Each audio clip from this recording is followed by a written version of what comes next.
Chaque civilisation et parfois chaque pays apporte son explication à la crise économique et financière.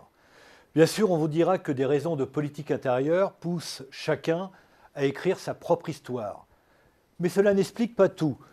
La culture spécifique de chaque civilisation influence de façon décisive non seulement la réflexion sur la crise, les analyses qui en sont faites, mais aussi les comportements des peuples comme ceux de leurs dirigeants. Bernard Dadoulek, bonjour. Bonjour. Vous êtes d'accord avec ce que je viens de dire sur l'influence des civilisations, sur l'interprétation des crises économiques? C'est clair. La crise financière mondiale, bien sûr, fait l'objet d'une interprétation très différente selon qu'on parle de l'Amérique anglo-saxonne et protestante, de la Chine taoïste et confucéenne ou de l'Europe humaniste et catholique. Dans chacune de ces civilisations, on n'attribue pas les mêmes finalités à l'économie. Mmh. Oui, alors justement, on a toujours la vision d'une rationalité économique, d'une science économique universelle, et ce que vous démontrez, c'est que finalement, en fonction des cultures, des civilisations, on n'a pas la même vision de l'économie. Disons que l'explication en termes de civilisation et de culture ne vient pas s'inscrire contre une vision économique, elle vient en éclairer la profondeur et notamment en montrant le type de valeur, bien sûr, sur lequel s'appuient les raisonnements économiques selon la partie du monde considérée. Bernard Dadoulek, je n'ai pas pris encore le temps de vous présenter, et c'est intéressant de vous présenter. Vous êtes un personnage un petit peu atypique. Vous avez été musicien de rock, de jazz, professionnel. Vous avez été professeur d'arts martiaux. Vous êtes docteur en philosophie, vous avez créé plusieurs entreprises, donc vous avez été entrepreneur, vous avez enseigné la stratégie, les civilisations comparées, et vous êtes aujourd'hui conseil en stratégie et conférencier, ça méritait d'être dit, et vous êtes aussi l'auteur de plusieurs ouvrages, et notamment celui-là que j'ai lu avec passion, L'épopée des civilisations. Alors, pour suivre le raisonnement dans lequel nous étions sur les différentes interprétations culturelles, prenons d'abord l'exemple des États-Unis. Comment peut-on comprendre la mansuétude américaine envers le système financier après la catastrophe qui s'est passée aux États-Unis? Alors, on peut, du point de vue civilisationnel, faire appel à 3 points d'interprétation qui permettent d'éclairer la situation. D'abord, il faut savoir que l'état de crise, l'état de conflit est quelque chose de naturel dans la civilisation anglo-saxonne et en Amérique en particulier. C'est-à-dire que depuis les mythes des Germains, la guerre entre les dieux et les géants qui régissent l'équilibre du monde, jusqu'à Clausewitz avec la guerre totale, de la philosophie de Hobbes, l'homme est un loup pour l'homme, d'où une guerre généralisée de tous contre tous, jusqu'à celle de Locke, des théories libérales où l'état de conflit permanent donc est décrit comme un phénomène de concurrence, jusqu'aux théories marxistes où c'est finalement la lutte des classes qui est le moteur de l'histoire, et bien sûr de la... C'est une civilisation du rapport de force, une culture du rapport de force. Une culture légitime. Une culture du conflit légitime, bien sûr, dans laquelle on a tendance à considérer que le plus fort gagne et c'est normal. Ou plutôt que le monde est régi par une loi naturelle qui est celle de l'affrontement généralisé. D'où le fait qu'il n'y a pas, chez les Américains, le réflexe de considérer qu'un état de crise est anormal et qu'il faudrait changer la structure de la société, mieux la réguler pour les éviter. Donc cette mansuétude ne s'explique pas simplement par du lobbyisme, par des facteurs politiques, mais c'est bien compris dans une certaine mesure, bien sûr, par la population qui comprend parfaitement que Goldman Sachs, malgré tous les rôles qu'il a joués dans cette crise financière, que ses dirigeants soient toujours en place. Ce sont les plus forts. Alors, il y a 2 points qu'il faut souligner en plus. Le deuxième point, c'est qu'il y a une tradition des luttes pour les libertés civiles, depuis l'Assemblée des hommes libres des Germains dans l'Antiquité jusqu'à la Grande Charte de Jean sans Terre en 1215, depuis les luttes pour l'habeas corpus jusqu'au Bill of Rights et à la Révolution finalement anglaise et américaine,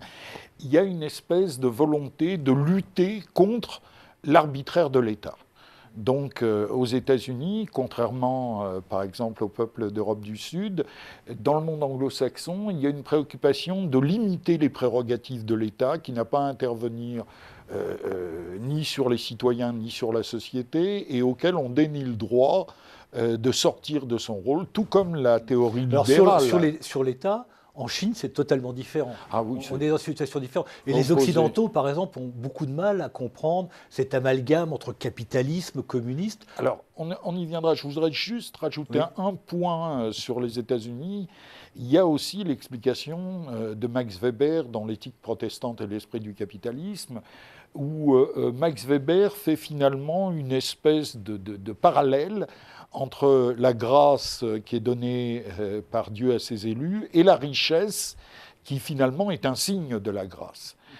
Donc, dans un contexte de crise, ceux qui après la crise sont restés aux manettes et qui représentent les élus qui sont censés être bénéficiaires de la grâce sont bien sûr les premiers à vouloir empêcher toute remise en cause du système. Et on n'a pas à justifier de la grâce, bien entendu. Voilà. Alors en Chine, les choses sont différentes. La situation de la Chine, c'est que finalement, elle a mieux résisté à la crise que les pays occidentaux. Et pour ça, il y a plusieurs raisons. Prenons-en deux très rapidement. Premièrement, d'abord, la théorie confucéenne est une doctrine dont la valeur centrale est la pérennité. Et c'est l'impact indirect de cette doctrine qui a permis, pendant la crise financière, à ce que finalement les banques chinoises soient moins impliquées dans la spéculation sur les obligations pourries. En Chine, comme il s'agit de la pérennité de la famille, de la pérennité du pays, on n'investit en bourse que sur des biens durables. Donc, d'où un impact moindre, en fait, sur le système financier chinois, qui est très puissamment régulé par l'État.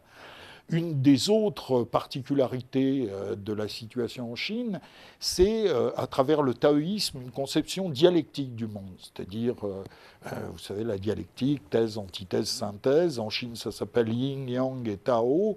Donc, thèse, une Chine communiste, antithèse des réformes capitalistes.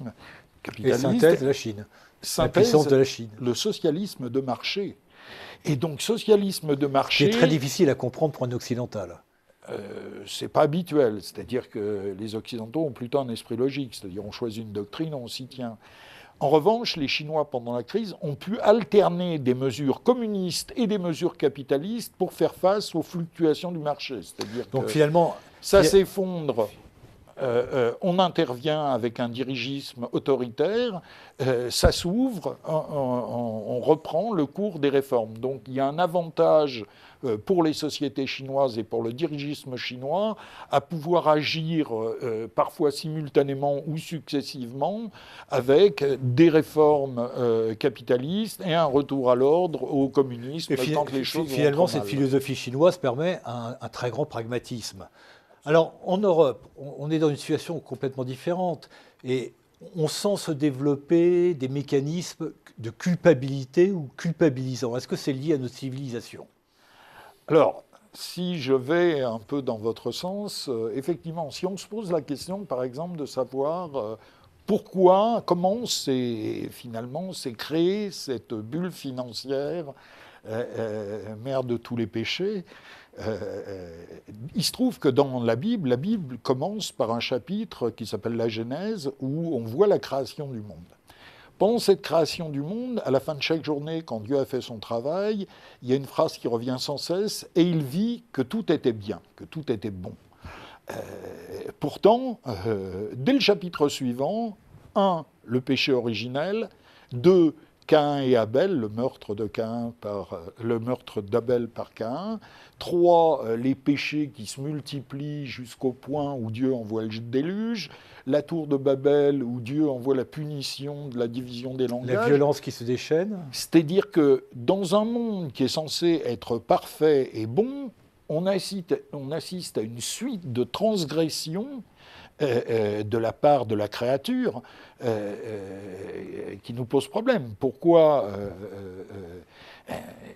dans un monde censé être parfait et bon, on assiste à une telle suite de transgressions? Parce que dès qu'il y a création, en fait, les hommes transgressent toujours les lois du passé pour inventer celles du futur. Sinon, on serait encore dans des arbres, en fait, en train de manger. Alors, si je suis votre raisonnement, et si on garde cette idée un peu de culpabilité, cette culpabilité et cette culpabilisation, elle est surtout dans le Sud catholique, alors que l'Europe du Nord se rattache plus à cette idéologie ou cette culture, civilisation anglo-saxonne dont vous parliez tout à l'heure. Et protestante, exactement. Protestante, de la force. Alors, et la légitimité du succès. Absolument. Mais pour compléter ce que je suis en train de dire, s'il est naturel que dans un processus de création où on n'a pas encore inventé les règles du futur, on transgresse sans arrêt, dans la Bible, ce qui se passe après la création, c'est le retour à la loi, c'est les 10 commandements. Okay. Or, l'Europe, dans un monde multipolaire et multiculturel, n'a pas réussi à imposer un retour à la loi.